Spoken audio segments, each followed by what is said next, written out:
In today's video, I'm going to teach you installing the Vercel CLI. We're going to walk through the full setup process in a simple, practical way so you can get the Vercel command line tool installed, confirm that it's working, sign in, and use it to deploy your project. If you're new to working in the terminal, don't worry, this process is very straightforward. First, open your terminal. If you're on Windows, open Command Prompt. If you're on Mac OS or Linux, open your usual terminal app. This is where you'll enter the commands needed to install and use the Vercel CLI.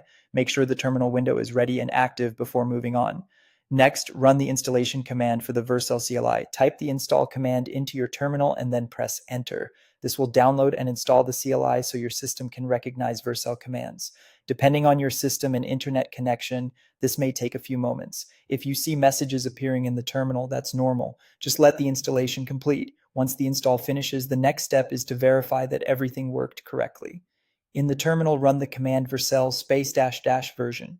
This checks the installed version of the Vercel CLI and confirms that the command is available on your machine. If the installation was successful, you should see a version number displayed. If you don't, it usually means the install did not finish properly or your terminal may need to be restarted. After that, log into your Vercel account from the terminal. When you run the login command, the CLI will begin the authentication process and guide you through signing in. Follow the prompts shown in the terminal carefully. This step connects your local machine to your Vercel account so you can manage and deploy projects directly from the command line.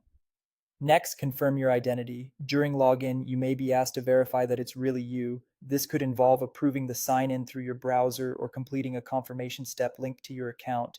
Just follow the instructions that appear. Be sure not to share any personal login details while doing this.